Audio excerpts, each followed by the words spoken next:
اعوذ باللہ من الشیطان الرجیم بسم اللہ الرحمن الرحیم۔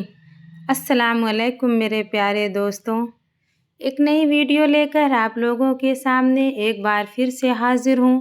امید ہے کہ بہت پسند آئے گی۔ عنوان ہے حضرت موسیٰ علیہ السلام کی پیدائش سے پہلے۔ میرے پیارے دوستوں، حضرت موسیٰ علیہ السلام کے پیدائش سے پہلے ایک مغرور اور ظالم بادشاہ تھا جس کا نام ولید بن مشعب یعنی فرعون تھا۔ بنی اسرائیل کے قوم پر ظلم و ستم کرتا تھا اور ان کو غلاموں کی طرح کام لیتا۔ فرعون کو ماننے والے قبطی کہلاتے تھے اور وہ عیش و آرام کی زندگی گزارتے تھے۔ ایک روز فرعون نے خواب میں دیکھا کہ بیت المقدس سے مصر کی جانب ایک آگ بڑھتا چلا آ رہا ہے۔ وہ آگ تمام مصر والوں کو جلا ڈالتا ہے مگر اس آگ سے بنی اسرائیل کے گھر محفوظ رہتے ہیں۔ فرعون نے اس خواب کی تعبیر اپنے نجومیوں سے پوچھی تو انہوں نے بتایا کہ بنی اسرائیل میں ایسا بچہ پیدا ہونے والا ہے جس کی وجہ سے مصریوں کی حالت تباہ ہو جائے گی۔ خواب کی تعبیر سن کر فرعون ڈر گیا اور ایک خوفناک حکم جاری کیا کہ بنی اسرائیل میں جو بھی لڑکا پیدا ہو اسے قتل کر دیا جائے۔ چنانچہ بنی اسرائیل میں جو بھی عورت حاملہ ہوتی تو اس پر کڑی نگرانی کی جاتی اور اگر لڑکا ہوتا تو قتل کر دیا جاتا۔ اس دوران تقریباً 2 لاکھ بچے قتل کر دیے گئے۔ حضرت موسیٰ علیہ السلام کی والدہ جب حمل سے ہوئی تو اس کی خبر کسی کو نہیں ہوئی۔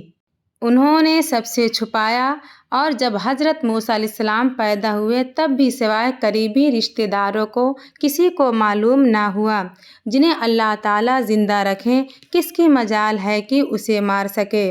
پھر اللہ تعالیٰ نے حضرت موسیٰ علیہ السلام کی والدہ کے دل میں ایک خیال ڈالا کہ جب بھی کوئی ڈر اور خوف محسوس کرو تو بچے کو دریا میں بہا دینا۔ حضرت موسیٰ علیہ السلام کی والدہ نے ایک صندوق میں رکھ کر دریائے نیل میں بہا دیا اور موسیٰ علیہ السلام کی بہن سے کہا کہ تو پیچھے پیچھے جا اور اپنے بھائی کی نگرانی کرتی رہنا۔ چنانچہ وہ صندوق دریا کے کنارے جا لگا جہاں فرعون کا محل تھا۔ محل کے درباریوں نے صندوق کو نکال لیا۔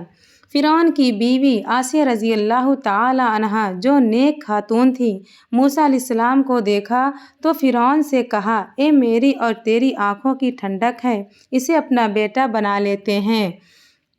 اے معصوم بچہ ہمارا اور تمہارا کیا بگاڑ سکتا ہے؟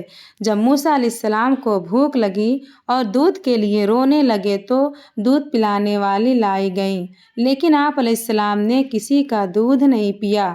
قریب ہی موسیٰ کی بہن جو آپ کی نگرانی کرتے ہوئے پیچھے پیچھے آئی تھی کہنے لگیں، میں ایک گھر جانتی ہوں جو اس بچے کو دودھ پلا سکتی ہے۔ اس طرح اللہ تعالیٰ نے موسیٰ علیہ السلام کو واپس ان کی ماں کے پاس لوٹا دیا۔ فرعون کے محل میں آپ نے پرورش پائی اور جوان ہوئے۔ طاقت و قوت اللہ تعالیٰ نے آپ کو بہت عطا کی تھی۔ ایک دن آپ نے 2 لوگوں کو آپس میں لڑتے ہوئے دیکھا۔ اس میں سے ایک بنی اسرائیل سے تھا اور دوسرا قبطی تھا۔ بنی اسرائیل کے شخص نے آپ سے مدد مانگی۔ آپ نے مدد کا ارادہ کیا اور قبطی کو ایک مکہ مارا جس سے اس کی موت ہو گئی۔ آپ علیہ السلام کا مقصد قتل کا نہیں تھا اور آپ نے اللہ تعالیٰ سے توبہ کیا۔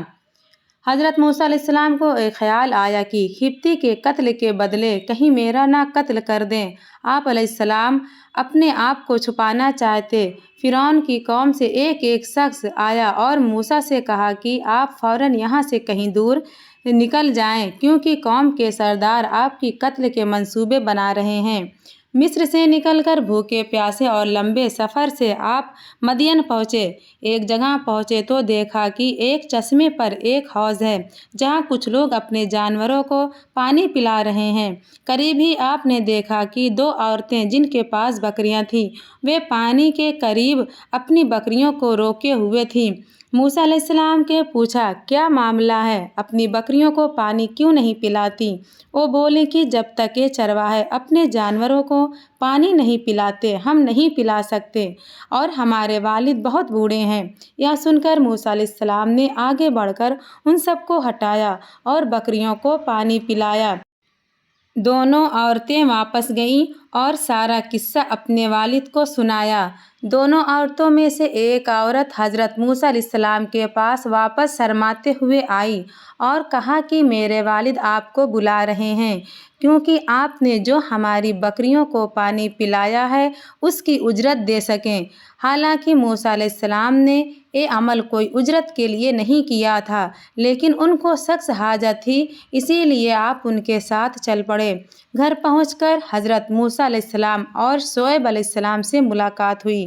حضرت شعیب علیہ السلام کی بیٹی نے کہا کہ آپ ان کو مزدوری پر رکھ لیں، کیونکہ یہ طاقتور بھی ہیں اور ایماندار بھی۔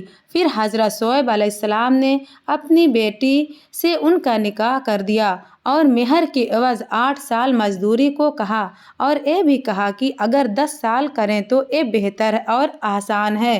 چنانچہ حضرت موسیٰ علیہ السلام نے 10 سال پورے کیے۔